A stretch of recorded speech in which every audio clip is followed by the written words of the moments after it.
Apa cahaya qalbu? Nur ma'rifat dan yakin. Nur pengenalan kepada Allah dan nur yakin. Dan segala puji kepada Allah, semoga Ia adkhalana ma'al awliya'i was salihin, memasukkan kami, memasukkan kita semua di dalam golongan para awliya dan salihin. Apa beda awliya dan salihin? Awliya itu ahli ma'rifat, sedangkan salihin itu ahli yakin. Ya. Salihin itu bukan banyak ibadah, tapi salihin itu yang beribadah tepat dengan halnya, itu salih. Maka beramal salih, orang yang beramal zahir dan batinnya berkesesuaian. Karena salih bahasa Arab artinya munasabah baina zahir wal batin, berkesesuaian antara zahir dan batin, itu yang disebut salih. Jika tidak berkesesuaian, maka imma munafik, imma zindiq. Ya, bisa jadi munafik, lain yang di dalam, lain yang dizahirkan. Ya.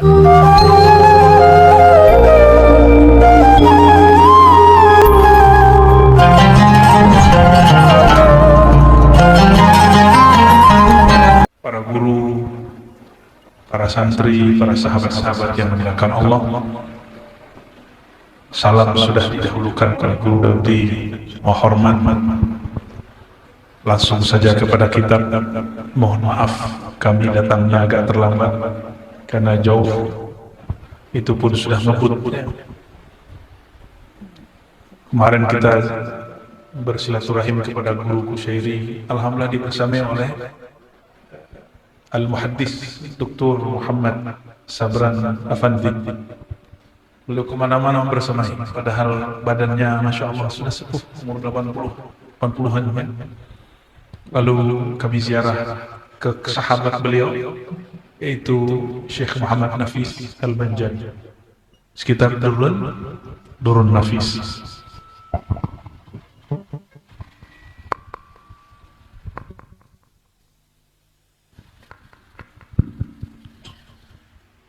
Lalu kita kemana lagi waktu itu? Ke Guru Jaro, ya, Ahmad Sanusi, ke Ahmad Sanusi. Nggak mungkin malam-malam nggak kuat, mampir dulu di kandangan, dikandangin dulu sama paman ban gitu ya. Mana ini orangnya? Udut dulu ya. Insya Allah setelah ini kita akan coba mengambil berkah daripada kitab Jami'ul.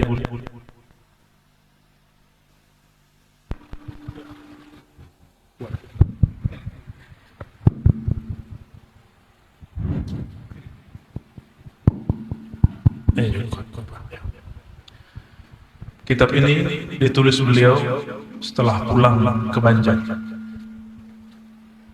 Di saat itu, maka tadi saya konfirmasi saja kepada Guru Daudi, siapa sultan yang soleh, yang mana beliau tulis kitab ini untuk si sultan itu. Ternyata tadi namanya Sultan Tahmidullah. Nah, di sini kita akan coba lihat. Ini karena muqaddimah, jadi bahasa Arabnya tidak usah saya terjemahkan. Kita baca yang Arabnya aja. Alhamdulillahilladzi nawwara qulubana bi nuril ma'rifati wal yakin. Segala puji milik Allah yang memberi cahaya qalbu kami. Apa cahaya qalbu? Nur ma'rifat dan yakin. Nur pengenalan kepada Allah dan nur yakin. Dan segala puji kepada Allah, semoga Ia adkhalana ma'al awliya'i was salihin, memasukkan kami, memasukkan kita semua di dalam golongan para awliya dan salihin. Apa beda awliya dan salihin? Awliya itu ahli ma'rifat, sedangkan salihin itu ahli yakin. Ya. Salihin itu bukan banyak ibadah, tapi salihin itu yang beribadah tepat dengan halnya, itu salih. Maka beramal salih, orang yang beramal zahir dan batinnya berkesesuaian. Karena salih bahasa Arab artinya munasabah baina zahir wal batin, berkesesuaian antara zahir dan batin, itu yang disebut salih. Jika tidak berkesesuaian, maka imma munafik, imma zindiq. Ya, bisa jadi munafik, lain yang di dalam, lain yang dizahirkan. Wassalatu wassalamu ala sayyidina Muhammadin sayyidil mursalin. Semoga salawat dan salam senantiasa tercurah kepada penghulu kita semua, baginda Nabi Muhammad. Beliaulah sayyidnya para mursalin. Inilah uniknya, ternyata jadi sayyid itu nggak mesti orang yang dahulu muncul secara fisik. Beliau secara fisik baru muncul setelah 5.000-an tahun atau 6.000-an tahun. Sayyidina Adam sudah lahir, sudah meninggal, lalu diganti generasi-generasi. Tapi ternyata si sayyid ini Allah munculkan di akhir zaman. Maka Nabi mengatakan, ana wasa'a kahatain. Aku dan hari kiamat jaraknya seperti ini. Namun bukan berarti wujudnya baru ada zaman itu. Maka aneh hari ini ada orang-orang mengaku ngaji kitab Ahlus Sunnah, bahkan pembela aswaja, tapi tidak mengerti hakikat nur Sayyidina Muhammad sallallahu alaihi wasallam. Ya. Lalu menyamakan dirinya dengan Nabi Muhammad sallallahu alaihi wasallam. Dia tidak mengerti ada ilmullah, ada nur Muhammad Habibullah. Ya. Nah itu sudah tahulah ya, kita semua apa kejadiannya. Wa ala alihi wa ashabihi tahirin. Dan semoga salawat dan salam terlimpah juga kepada keluarga dan sahabat-sahabatnya yang thayyib dan tahir. Ini dalil juga bahwa boleh bersalawat kepada ghairi Nabi selain Nabi Muhammad SAW. Kenapa? Karena dulu Abah Guru Sekumpul pernah berkalam, hakikatnya para aulia itu ruhnya para anbiya. Itu enggak berlebihan. Dalilnya al ulama warasatul anbiya. Ulama pewaris para nabi. Falamma wasaltu fil bilad al mahrusati ahliha fara'aytu waziraha al a'zam fi iqamati din Allah ta'ala fatarajjamtu hadhihi an-nabdha atau nubdha min kutub as-sufiyyah wa asrarahum ila lisan al-jawiyah al-hasaniyah. Tatkala aku pulang kampung ke negeri yang Allah jaga. Nah, jadi beliau sebut negeri Banjar ini negeri yang dijaga. Dan perlu kita mengenang kembali dulu kerajaan Banjar, namanya apa dulu? Banjar. Itu luas sekali. Ya. Tapi sekarang provinsinya paling kecil. Ya, di Banjar, Nala. Ya. Paling kecil dibandingkan tengah, timur, barat. Ya, tak apa-apa. Biasanya yang tua ngalah. Falamma wasaltu, ketika aku pulang kampung ke negeri yang Allah jaga ini, yang dijaga ahlinya, penduduknya, aku lihat wazirah al-a'zam. Wazirah al-a'zam itu boleh diartikan pemimpin, boleh juga perdana menteri, boleh juga raja.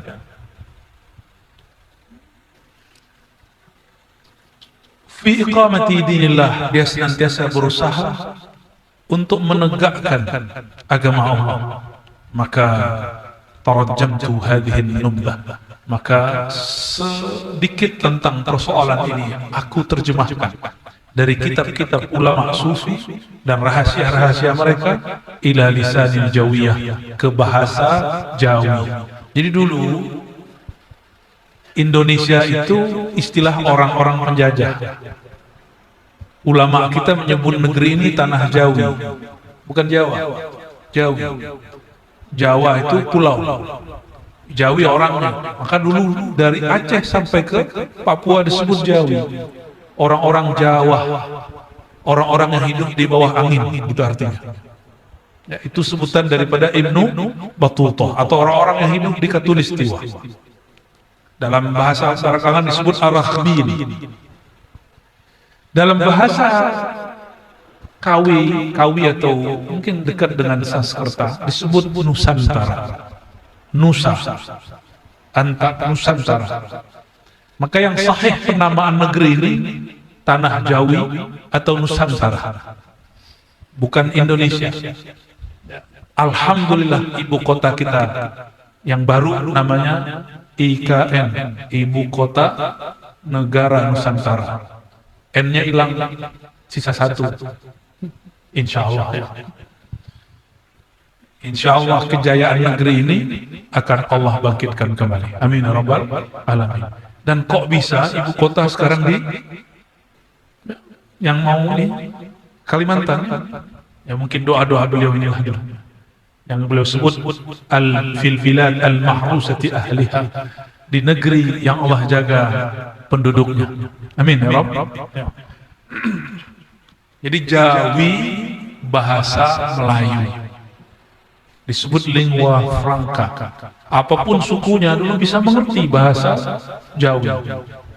Tapi dengan adanya Sumpah Pemuda berganti istilahnya jadi bahasa Indonesia. Nah itu sejarah. Kita loncat ke bawah. Tapi beliau kalamkan di situ Jawiyah Hasaniyah. Bahasa Jawi yang bagus. Hasaniyah itu bukan nisbat kepada Sayyidina Al-Hasan, tapi maksudnya Hasan itu fasihah, yang jelas. Maka beliau sudah menghaluskan bahasa, karena beberapa dialek Melayu itu beragam juga. Sampai hari ini dialek lama ini masih dipertahankan di beberapa negeri di Indonesia, termasuk di Banjar, di Palembang, di Jambi, di Minangkabau, di Medan, di Riau, termasuk jiran kita, itu mereka masih mempertahankan beberapa dialek. Cuma udah campur-campur sama bahasa Inggris, campur-campur sama bahasa Indonesia. Berarti bukan Hasaniyah, yang Hasaniyah ini masih murni, masih murni bahasa Melayu, bahasa Jawi. Bagian tengahnya fahadaituha, ya, setelah diisyaratkan guru-guru beliau. Gurunya siapa? Guru beliau Syekh Muhammad ibn Abdul Karim As-Samman, begitu juga khalifahnya Syekh Samman namanya Syekh Abdurrahman, Syekh Abdurrahman kalau salah namanya, ya. Kemudian beliau juga berkawan dan saling berbagi ilmu dengan kawannya namanya Syekh Abdul Samad Al-Falimbari, ya, mudabbaj antara mereka, saling berbagi.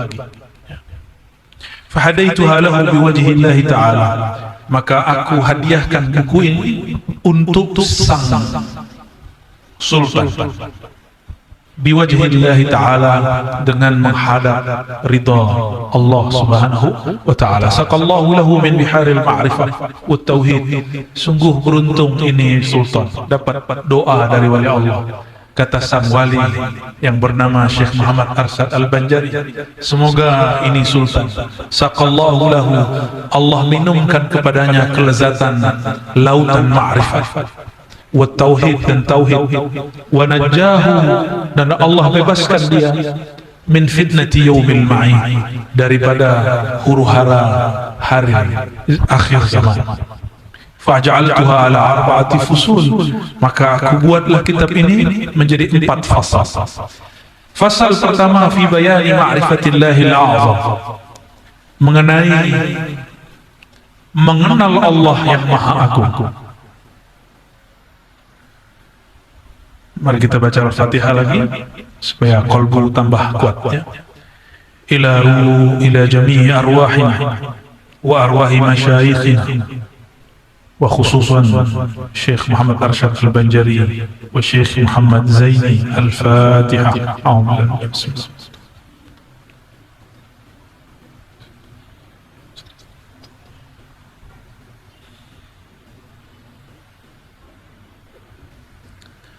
Bermula fasal yang pertama. Nanti tolong dibenerin baca Melayunya Bro Daudi, ya. Bermula fasal yang pertama pada menyatakan ma'rifatullah yang amat besar. I'lam ayyuhat talib, ketahuilah wahai talib, annal ma'rifata wajibatun 'alal ibad, bahwasanya ma'rifat itu wajib atas tiap-tiap seseorang hamba sekalian. Liqaulihi ta'ala, berdasarkan kalam Allah tabaraka wa ta'ala, wa ma khalaqtul jinna wal insa illa liya'budun. Perhatikan terjemahan beliau. Karena firman ta'ala, dan tiada kejadian kujadikan, tiada kujadikan akan jin dan manusia, melainkan jadilah mereka itu mengenal dan menyembah kehendak-Ku. Begitu terjemahan lama. Sekarang hilang kata mengenalnya, hanya menyembah. Banyaklah orang menyembah yang dia tidak kenal. Benar ya hari ini? Padahal kenal dulu baru sembah. Itulah makna liya'budu. Maka ubudiyah tatadammanu ala aslaini azimain. Ubudiyah itu ada dua rukunnya, dua pokoknya. Al-awwal al-ma'rifah, ma'rifatul ma'bud, mengenal yang disembah. Yang kedua baru al-ibadah, baru menyembahnya. Oh, sholat aja deh, gak begitu ya. Gak usah belajar hakikat, kamu banyak sholat, benerin aja fikihnya. Gak begitu. Ilmu ini gak boleh dibentur-benturkan. Ilmu ini punya porsi masing-masing. Fikih tidak akan pernah berselisih dengan ilmu akidah. Ilmu akidah tidak akan pernah berselisih dengan ilmu ma'rifat. Nggak akan pernah. Ini ilmu saling menguatkan. Maka bagusnya ulama-ulama ini saling menguatkan. Ahli hakikat mengatakan baguskan fikihmu. Ahli fikih mengatakan sempurnakan fikih ibadahmu dengan hakikat. Begitu saja. Bukan malah mengatakan, kan banyak hari ini. Kalau tidak tahu, jangan larang murid kemudian belajar. Banyak aja sholat, beneran aja syariat. Benarnya syariat itu dengan hakikat. Apabila syariat tidak kemudian disampaikan, disempurnakan dengan hakikat, maka dia kosong. Sholat tapi nggak ada makna. Sholat tapi tidak jelas siapa yang dia sholatkan. Bahkan yang sholat aja dia nggak tahu siapa lagi yang dia sembah. Jadi saya berharap kepada Tuan Guru, para masyayikh yang masing-masing Allah berikan khususiyah dalam qalbunya. Mari kita saling memperkuat ilmu-ilmu ini. Ya. Al-haqqu min rabbika fala takunanna minal mumtarin. Syahdan.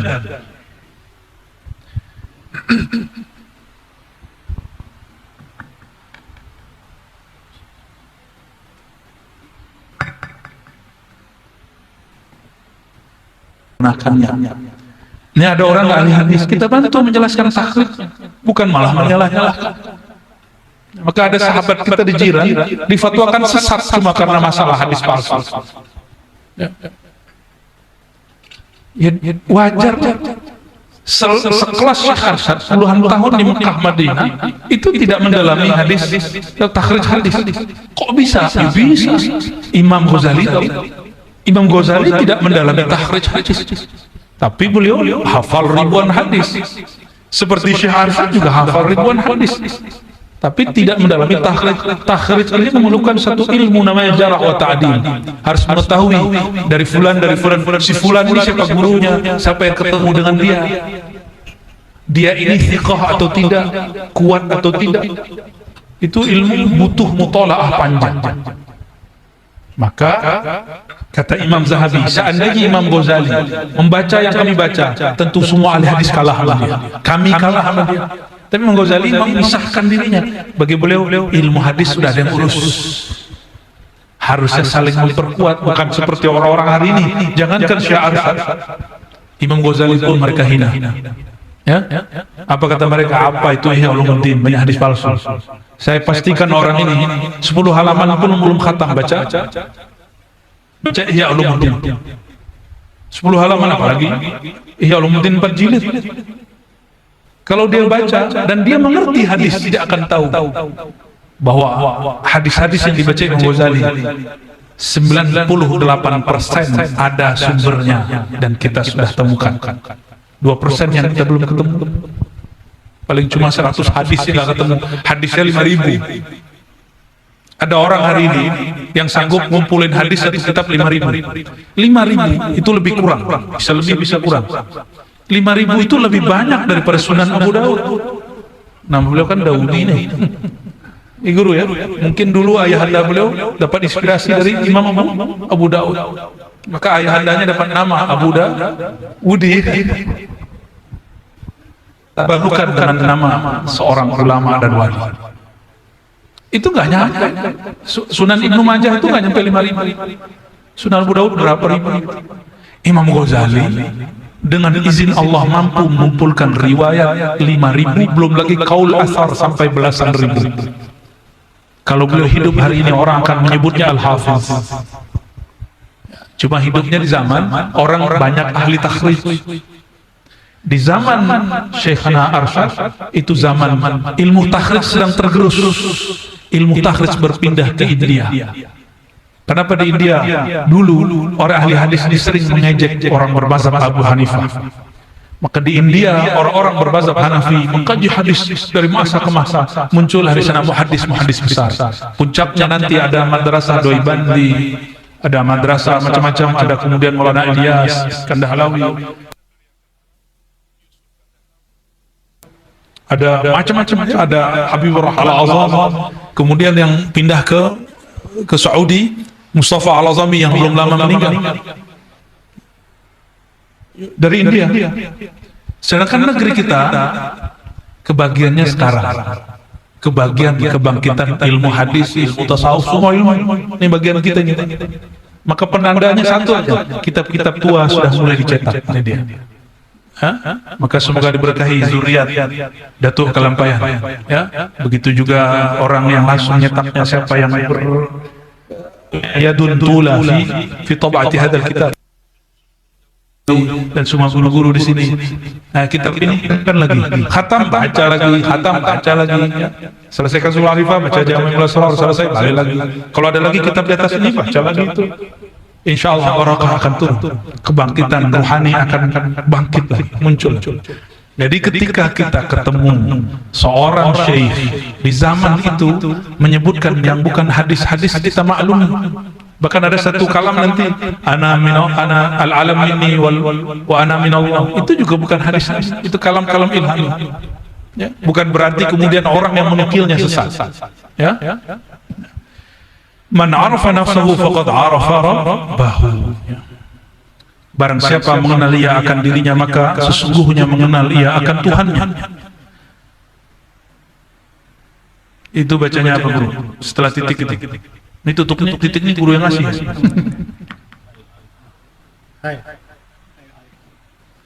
Enggak, setelahnya itu.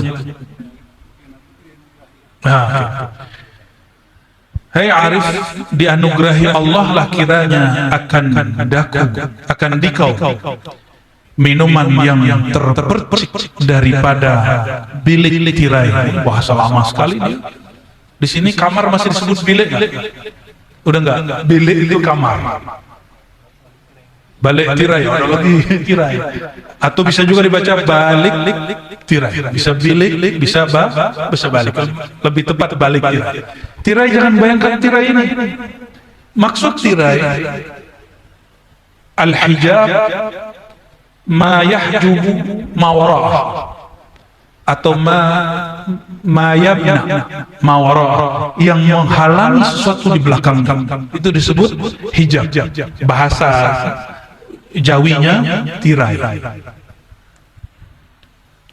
Daripada balik tirai hadratnya, maka adalah dengan kata diri itu dua bagi. Diri itu dibagi dua. Maksudnya, jika ingin mengenal diri, maka diri itu yanqasimu ila qismain. Ada dua sebutan diri. Yang pertama diri tubuh kita dari Sayyidina Adam. Nabi Adam dari apa? Dari tanah. Tapi dalam diri Sayyidina Adam ada unsur-unsur yang lain. Api, udara, air. Disebut anasir yang empat. Maka mengenal empat anasir ini disebut mengenal diri yang zahir. Disebut juga al-bashar al-adami atau an-nafas al-adami, yang dinamai akan dia insan basyariyah. Di surat Shad disebutkan, inni, ayat berapa tuh? 72. Inni khaliqun bashara min tin. Kalau bashar, sungguh aku menciptakannya dari tanah. Berarti manusia itu, benarlah ilmu yang beliau sampaikan, ada insan basyariyah, ada insan yang nafkhiyah ruhiyah, Nah, ini yang dibahas oleh insan basyariyah. Kejadiannya daripada 4 anasir, yaitu air dan tanah dan api dan angin, dan itu dulu sama dengan koma, ya. Air, tanah, api, angin. Ini pembahasannya sudah pernah kita bahas sebelumnya. Kedua, diri yang disebut diri nyawa, yaitu dinamai akan dia insan kamil. Itulah manusia yang sempurna, manusia yang sebenar-benarnya. Kejadiannya daripada nur faid dzatillahi tabaraka wa ta'ala. Ini thariqah Nur Muhammad namanya. Jadi Syekh Muhammad Arsyad Al-Banjari menerima dari Syekh Muhammad bin Abdul Karim Samman thariqah yang dikasih nama At-Thariqah Al-Muhammadiyah, yang sekarang disebut Tarekat Saman. Tarekat Saman itu dibagi 2, ada isinya wirid riyadhah mujahadah, ada isinya ma'rifat dan yakin. Beberapa hanya mengamalkan wirid, sudah bagus, disebut sholihin.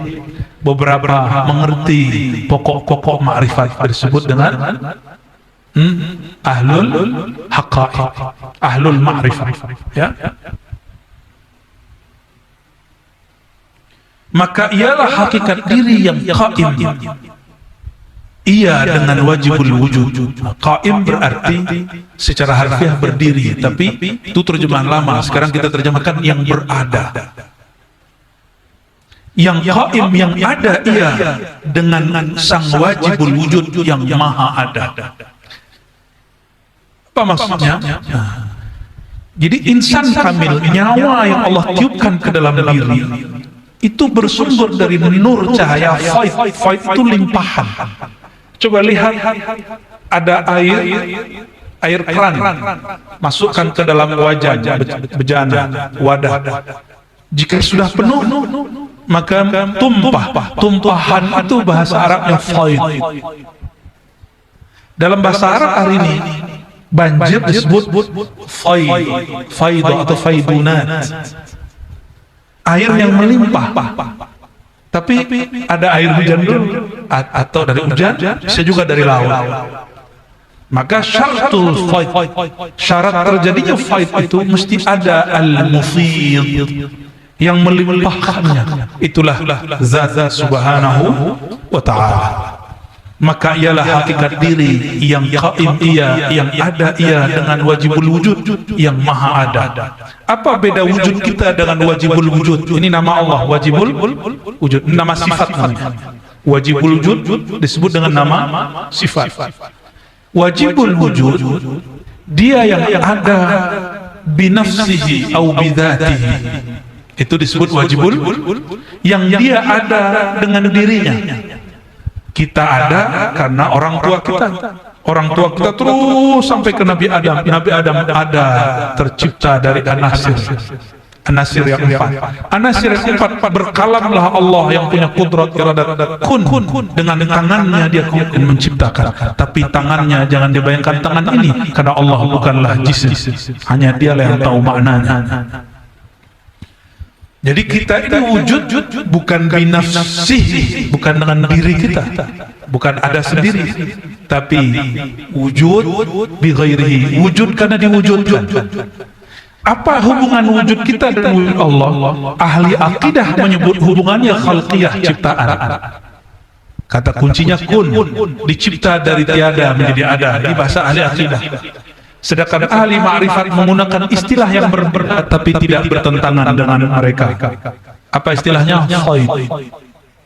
Faid itu limpahan. Silakan dilihat, ini ilustrasi, jangan samakan Allah dengan ini, tapi ini ilustrasi. Air, garam, air laut jadi hujan. Hujan masuk ke sumur, kemudian kita ambil airnya, kita masukkan kulkas, lalu dia menjadi es. Mana airnya? Mana airnya? Hakikat es itu apa? Hakikat es, air. Ini ibarat cocoknya untuk kita, bukan ke Allah. Jadi mana yang disebut diri? Guru Daudi itu sebenarnya yang mana gitu. Tubuh ini atau sesuatu yang dibalik tirai? Sebenarnya dua-duanya, cuma yang hakikatnya yang dibalik tirai itu. Tanah hancur binasa, air pun hancur, api pun padam, udara pun bisa pengap dan habis. Tapi fight dari Allah, karena dia bernisbat kepada Allah, maka dia kekal. Wa ma lillahi baqiyah. Yang karena dia dinisbatkan kepada Allah, dia kekal. Dan coba lihat, Allah mengatakan setelah aku ciptakan manusia dari tanah, nafakhtu fihi min ruhi, aku tiupkan kepadanya rohku, min ruhi, dari sebagian rohku. Tolong bedakan sebagian zatku dengan sebagian rohku. Jangan terjemahkan sebagian zat. Itu aliran mujassimah, aliran hululiyah, aliran ittihadiyah. Kita enggak berbicara begitu. Kita menyebut ruh, ruhi. Makanya dalam Haikal Ma'arif kita mengatakan Ahmad, ruhullah. Yang disebut ruhullah itu Ahmad. Jadi bukan dari Ahad, tapi dari Ahmad. Allah tiupkan dari hembusan pertamanya yang bernama Ahmad, ruh dan semua. Ya. Nah, ini yang hembusan itulah, yang mengalir itulah yang disebut dalam kitab ini faid. Faid inilah faid ruh. Sumbernya zat Allah Subhanahu wa taala, tapi ingat, Allah bukan jisim. Jangankan Allah, ruh pun tidak bertempat dalam tubuh. Ruh tidak bertempat dalam tubuh, apalagi yang meniupkan ruh. Maka orang yang membayangkan kajian ini, kita sedang mengatakan Allah bercerai dari dirinya lalu masuk ke dalam tubuh kita, itu kajian sesat. Kita nggak mengkalamkan itu ma'rifat zanadiqah. Ya, ma'rifat orang-orang zen. Kita nggak mengatakan itu. Kalau begitu kita jadi Tuhan. Nah, itu muskilah. Nggak ada kalam begitu, nggak ada. Ada yang protes lagi, guru, kajian begini kok dibuka? Guru jawabnya gimana? Emang nggak boleh dibuka? Orang dulu dibuka. Syekh Muhammad Arsyad dibukanya untuk siapa? Bukan untuk santri, untuk raja. Raja itu orang-orang awam. Masa untuk santri nggak boleh? Apalagi untuk berguru. Ya, karena nggak mengerti, orang dilarang membaca. Dia nggak ngerti, orang yang dilarang baca. Ya? Kalau nggak mengerti, ayo sini kita kasih pengertian. Canda, guru, ya. Kita candain mereka.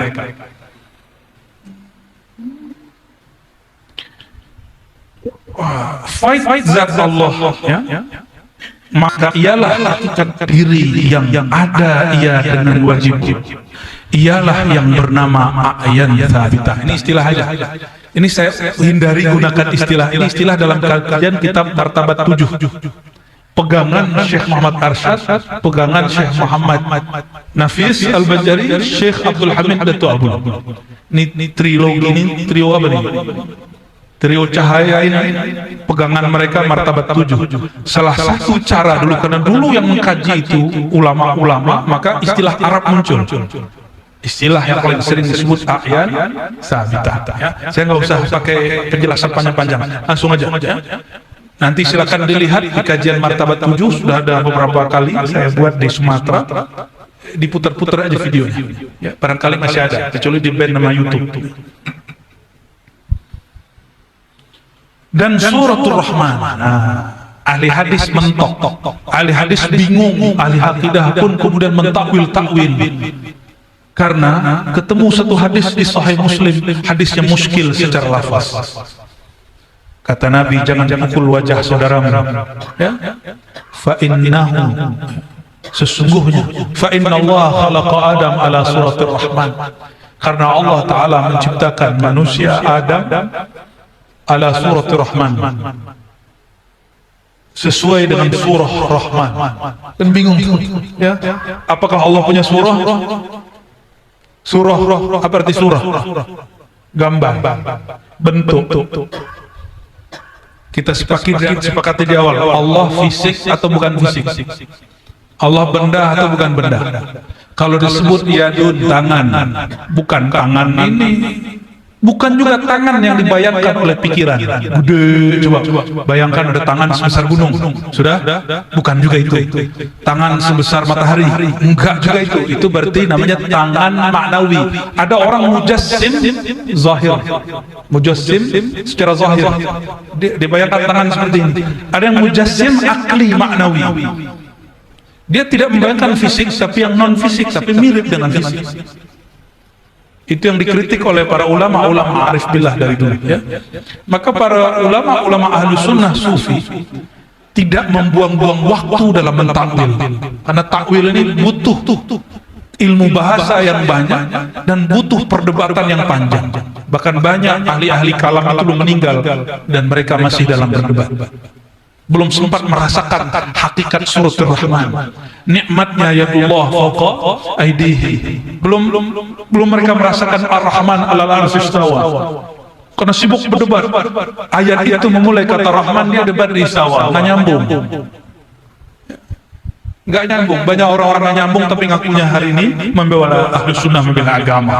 Ya. Akhirnya membuang-buang umur.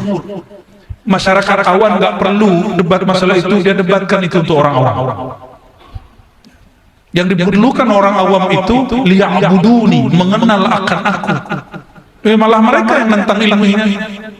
Mereka yang akan menentang ilmu ini nanti.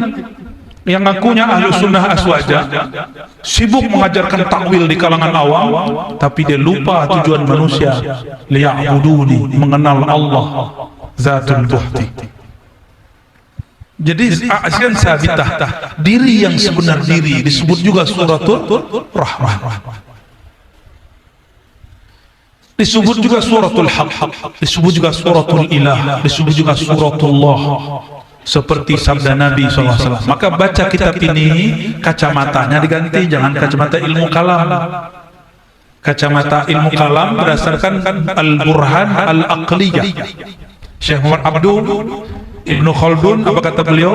Ilmu kalam, ilmu mempertahankan keimanan dengan barahin akliyah, dengan argumentasi rasio akal.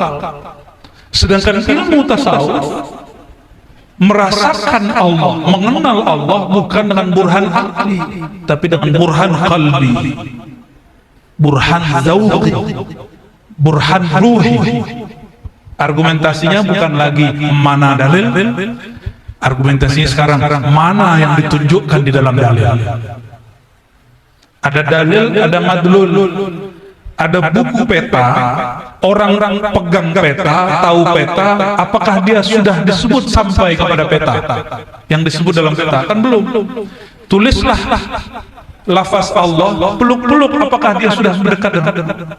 Belum, dia baru memegang nama, belum dekat kepada yang punya nama. Tenang, di sini nanti dikasih juga. Kalau di Kanzul Ma'rifah ada zikir la ilaha illallah dan hu Allah. Di sini juga ada nanti hu Allah itu dan lanjutan-lanjutannya. Tapi mungkin ini lebih dari 2 pertemuan. Kalau Kanzul Ma'rifah punya kecil, tulisannya besar-besar. Ya, 2 liqa khatam. Ini saya nggak tahu khatamnya berapa kali. Ya. Innallaha, sabda Nabi SAW, innallaha khalaqa Adam ala suratir Rahman. Hadis ini sahih. Sesungguhnya Allah mencipta Adam ala suratir Rahman, dalam suratan Rahman. Apa maknanya? Hanya ahli zauq yang tahu maknanya. Ini yang beliau lagi syarah. Artinya bahwasannya Allah Ta'ala menjadikan ia akan Adam atas rupa sifat. Apa suratul Rahman? Rupa sifat yang bernama Rahman. Ini kalau boleh ditasrif, Rahman itu nama atau sifat?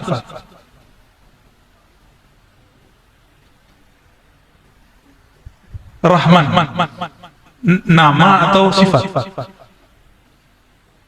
Bisa nama, bisa sifat, tapi Rahman Rahim sifatnya apa? Rahmah. Sifatnya rahmah. Maka Rahman Rahim itu boleh disebut sifat, boleh disebut mausuf, nama yang disifati. Jadi nanti jangan ambigu, tapi jangan salah faham. rupa sifat. Nah, jangan dibayangkan sifat bertubuh itu ajaran menyimpang. Jangan dibayangkan sifat bertubuh, bukan begitu.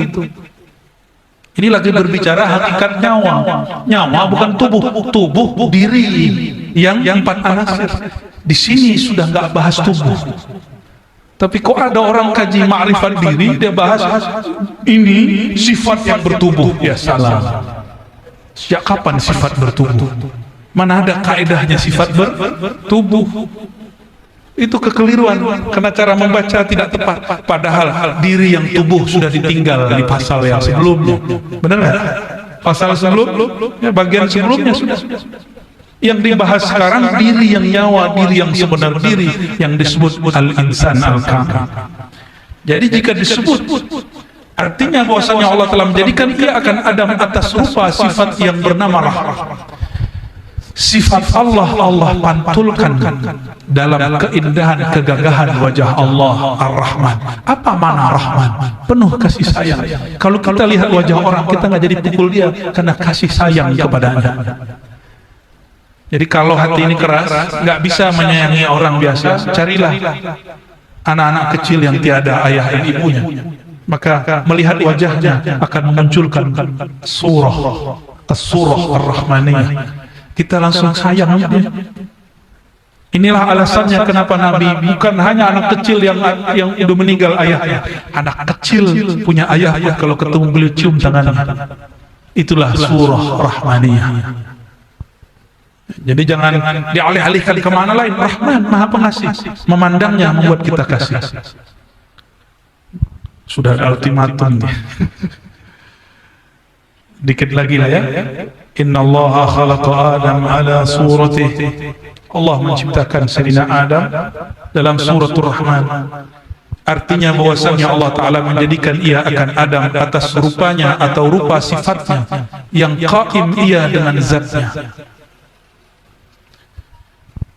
Guru Daudi ini alim ya? Di mana? Letak alimnya di mana? Di kepala, di telinga, di hidung, di tangan, di kaki. Di mana? Itu pertanyaan salah. Benar nggak? Alim itu sifat maknawiyah, ilmu yang pada diri, bukan di batang tubuh. Adanya di suratul Rahman pada diri beliau. Itulah yang membuat santri ketemu beliau cium tangan, bukan hormat kepada tubuh ini.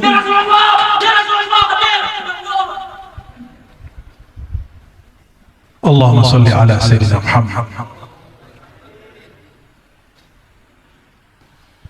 Itu bukan kesurupan, itu namanya jazbah, wajdan. Ketika nur terpecik dalam korban, lidah tidak dikunci, keluar dia. Ya, antum ruqyah, antum itu kesurupan setan. Dia asik ke Rasulullah. Cuma ada yang salah paham, dijadiin bahan video, tulis orang kesurupan setan. Mana ada orang kesurupan setan nyebut Rasulullah? Nah, jangankan sebut Rasulullah, sebut nama Imam Ahmad kabur iblis. Di zaman Mbah Guru Muhammad Zain, sebut nama beliau, ada foto, itu orang kesurupan berhenti. Itu karamah wali. Itu kisah terjadi setiap masa. Dulu Imam Ahmad cuma pakai sendal. Sendal itu bagian paling hina di tubuh kita. Ada orang kesurupan anaknya, cuma dikasih sendal. Ana masyghul, saya sedang khidmat kepada ibunda. Nih, saya coba pukulin dikit kepada orang kesurupan, sembuh. Gimana kalau Imam Ahmad yang datang? Baik. Jadi kalau ada ilmu dalam diri manusia, itu bukan di otak, bukan di telinga, bukan di tangannya, bukan di tubuhnya, tapi di nyawanya. Disitulah Allah memancarkan sifat-sifat. Ya. Maka bicarakan oleh hai talib, hak akan perkataan ini mudah-mudahan dianugerahi akan dikau oleh Allah Ta'ala, akan ma'rifatun nafs. Amin. Niscaya engkau peroleh ma'rifatul Rabb, mengenal kepada Allah. Jadi dalam-dalamilah ma'rifat kepada suratul Rahman ini, suratul Haq ini, maka engkau akan mengenal ma'rifatur Rabb.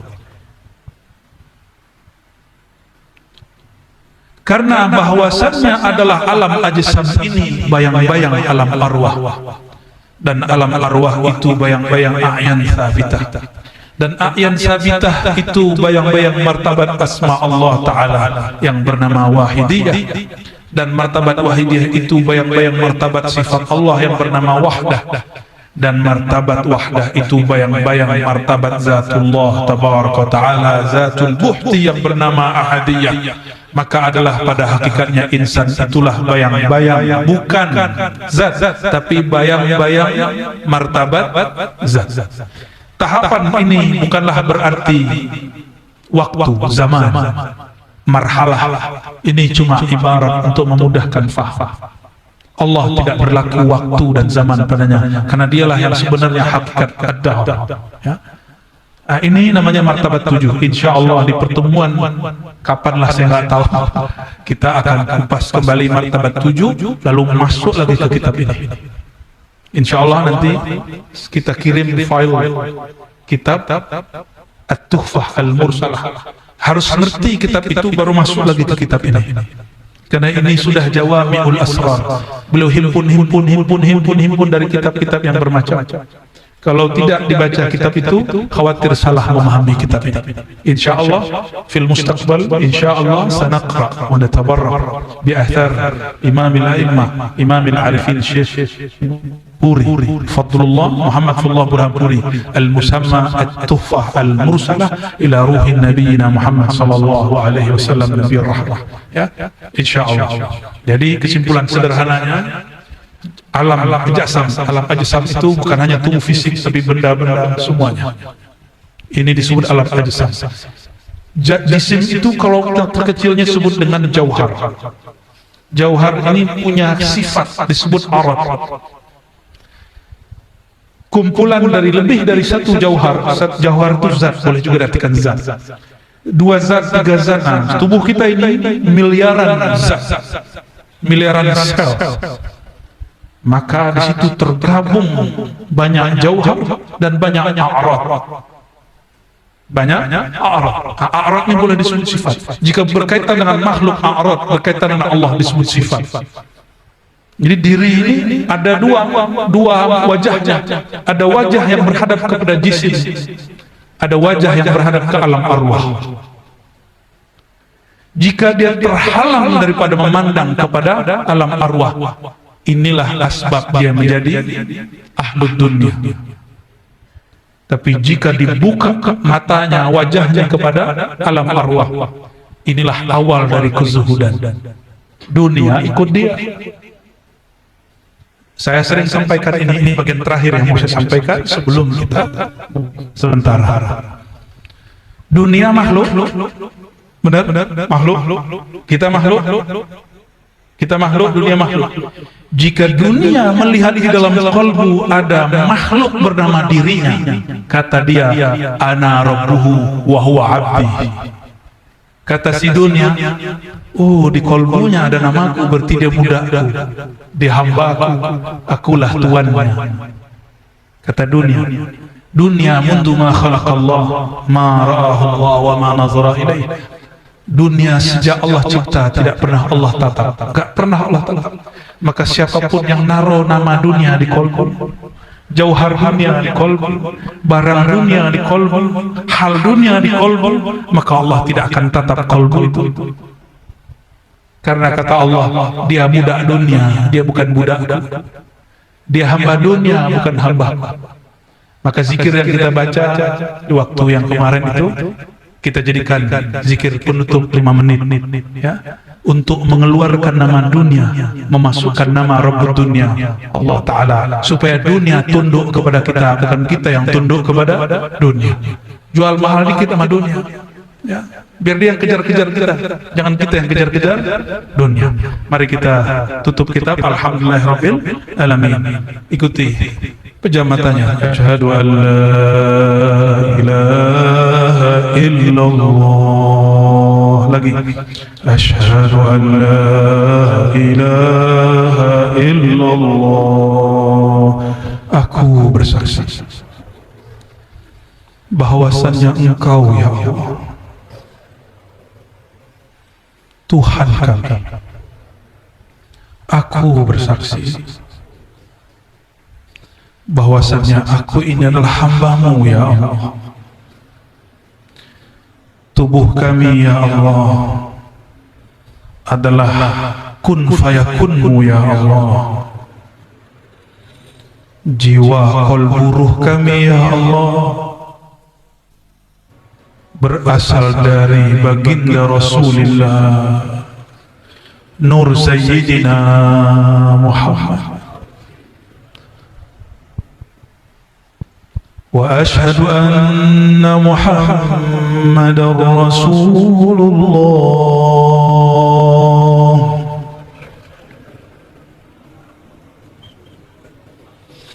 Wahai baginda Rasulullah, Engkaulah ayahanda ruh kami, Nur-Mulah asal muasal diri kami, maka terimalah kami sebagai umat-Mu. Ya Abal Arwah, bawakan ke diri ya Abaruhi, sama-sama ya Abaruh. Wahai ayahanda ruhani kami, terimalah kami menjadi umat. Ahad Dzatullah,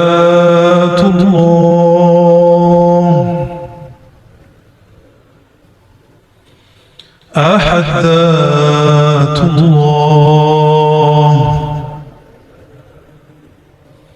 Ahmad Ruhullah,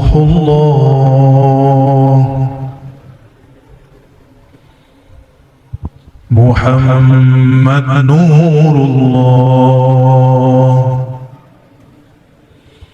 Muhammad Habibullah,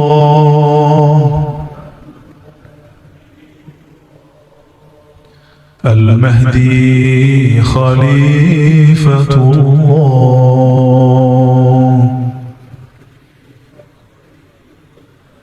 لرضاء الله تعالى ولسيدنا رسول الله سيدنا نبي الله أحمد محمد وسيدنا علي باب العلم كرم الله وجهه ولسيدي سلطان الأولياء الكتب الرباني سيدي شيخ عبد القادر الجيلاني وسيدي أبي الحسن الشاذلي وسيدي محمد بهاء الدين شبهدي وعبد الله الشطاري وسيدي أحمد بن إدريس الإدريسي وعمد تجاني وسيدي محمد بن عبد الكريم السماني.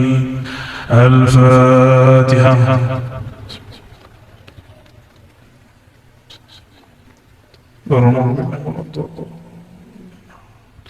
وخصوصا إلى سيدنا المهدي خليفة الله وسيدنا الشيخ محمد أرشد البنجري وذريته وورثته، وخصوصا إلى شيخ العارف بالله محمد زيني. الفاتحة. أعوذ بالله من الشيطان الرجيم. بسم الله الرحمن الرحيم.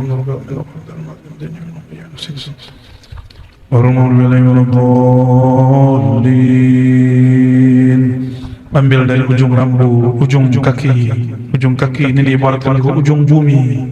Baca ditarik ke atas sampai ke ubun-ubun, ujungnya alam di dalam jiwa yang menjadi terjemah alam semesta. Tarik sampai ke ubun-ubun, buang ke bawah. Allah.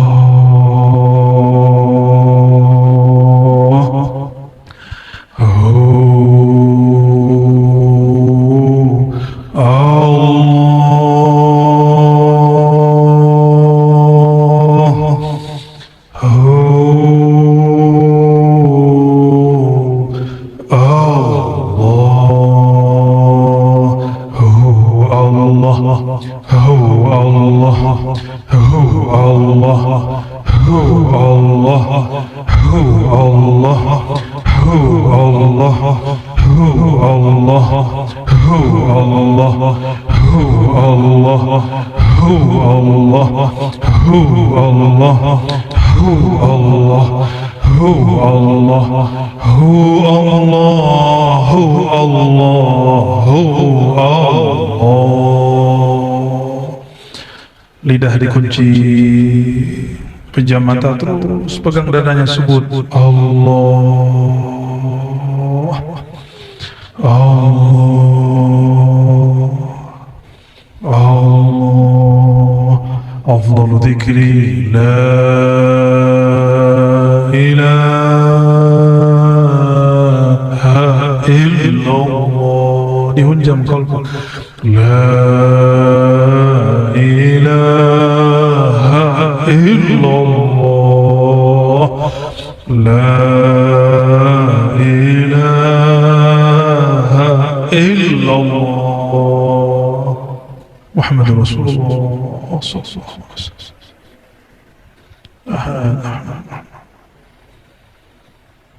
Terus subhanallah, Allah. Inna Allah wa malaikatahu yusalluna 'alan nabi ya ayyuhalladhina amanu sallu 'alaihi wa sallimu taslima. Labbaik Allahumma salli wa sallim wa barik alaihi. Sallallahu ala Muhammad sallallahu alaihi wasallam. Sallallahu ala Muhammad sallallahu alaihi wasallam. Sallallahu ala Muhammad sallallahu alaihi wasallam. Sallallahu ala sayyidina wa maulana Muhammad وعلى آله وأزواجه ولبيته وذريته وورثته وأمته وبارك وسلم. الفاتحة.